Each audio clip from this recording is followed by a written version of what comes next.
Le ruban de la 3e édition des journées portes ouvertes des produits forestiers non ligneux au Burkina, coupé ici par le ministre de l'Environnement, de l'Eau et de l'Assainissement, ce 28 juillet 2023.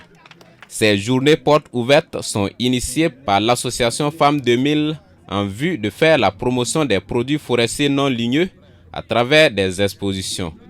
Durant 3 jours, ces acteurs venus de divers horizons du Burkina ont proposé plusieurs produits alimentaires et pharmaceutiques issus des PFNL et également sensibilisé les participants à planter des espèces utilitaires telles que voulues par l'esprit de la Journée nationale de l'arbre. Cette journée porte ouverte, c'est un continuum pour dire que si nous plantons des arbres qui donnent des produits forestiers non ligneux, nous allons contribuer à la sécurité alimentaire, nutritionnelle dans les contextes que nous connaissons.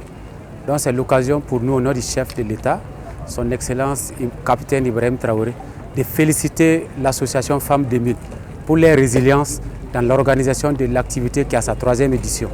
Donc nous sommes disponibles à les accompagner parce que ça rentre en droite ligne des priorités du gouvernement et des actions du ministère de l'Environnement, de l'Eau et de l'Assainissement. D'ailleurs, nous conduisons un projet avec 3-8 sur produits forestiers non ligneux niveau 3. Donc ça va contribuer à booster ce projet-là et à faire sentir aux femmes battantes que le gouvernement est derrière eux avec les partenaires pour qu'il y ait un changement dans ce domaine-là. Cette 3e édition des journées portes ouvertes des produits forestiers non ligneux a vu l'implication au premier plan des partenaires techniques et financiers selon la présidente de l'association Femmes 2000. La particularité de cette édition a eu l'implication de nos partenaires techniques qui n'ont pas cessé de nous accompagner durant les trois éditions. Bon, il y a le président de la transition qui nous a accompagnés aussi, à travers aussi le ministre qui était de l'Environnement qui était là. Il y a eu aussi le premier ministère qui nous a encouragés. Les journées portes ouvertes des produits forestiers non ligneux sont une opportunité pour les acteurs non seulement de présenter leur savoir-faire, mais aussi de se faire des revenus. C'est le cas par exemple de la société coopérative Simplifier l'arbre pour la vie et le développement Scoops AVD. Et nous, on travaille sur la transformation des graines de néré. Voilà, et on fait le soumala. Et puis ensuite, on fait la moutarde de soumala. C'est un produit, bon, c'est du naturel au fait. Voilà, et ça passe avec tout, vraiment. Grillade, riz gras, voilà, vraiment très naturel. L'ONG TruAid, qui est l'une des structures qui ont accompagné cette 3e édition des journées portes ouvertes des produits forestiers non ligneux, a été motivée par plusieurs raisons.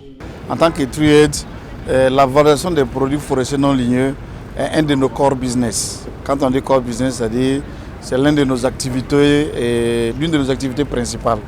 Et aussi, nous sommes en très fort partenariat avec le ministère de l'Environnement. Vraiment, nous essayons beaucoup ensemble, main dans la main, de beaucoup accompagner la valorisation des produits forestiers non ligneux. Et aussi, on a vu que dans le cadre de nos activités, ce sont des produits qui ont une très grande valeur alimentaire, économique et nutritionnelle, comme on l'a vu, parce que même on appuie des CSPS qui proposent même les produits du moringa, du baobab, pour apporter des réponses à l'insécurité nutritionnelle et des ménages. Les journées portes ouvertes des produits forestiers non ligneux, c'est également la reconnaissance à l'endroit des acteurs qui sont engagés depuis des années aux côtés de l'association Femmes 2000 dans la promotion des PFNL à travers cette nuit du mérite tenue ce 29 juillet 2023. Plusieurs personnes morales et physiques ont ainsi reçu des trophées et des attestations de reconnaissance, parmi lesquels Saïdou Mahamoudou Soro, directeur général de l'économie verte et des changements climatiques, et Adama Doulkom, ancien coordinateur de l'initiative de la Grande Muraille Verte au Burkina. Comme vous le savez, j'ai conduit pendant 7 ans l'initiative de la Grande Muraille Verte pour le Sahara et le Sahel au Burkina. L'un des défis que nous essayons de relever, c'est de voir comment renforcer la chaîne de valeur, et notamment en matière de produits forestiers non ligneux. Et donc, c'était un des axes sur lesquels nous avons travaillé pendant les 7 ans. Et aujourd'hui, ce trophée montre que quelque part, nous avons à un moment donné contribué à relever ces défis-là à assurer la résilience des communautés, mais également des écosystèmes. C'est un sentiment de joie.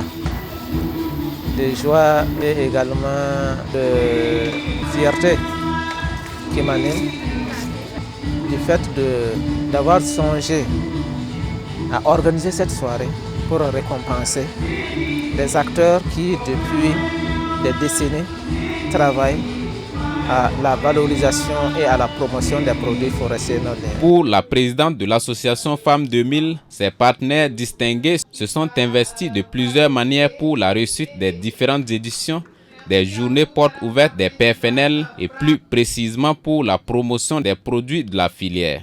Ces partenaires se sont impliqués techniquement et matériel et physique et côté financier aussi. Ils nous ont accompagnés à faire marcher, à faire valoir ces produits forestiers non ligneux. Outre la nuit du mérite et la foire d'exposition, plusieurs autres activités ont couronné cette 3e édition des journées portes ouvertes des produits forestiers non ligneux, telles qu'une activité de plantation d'arbres et une animation podium entre autres.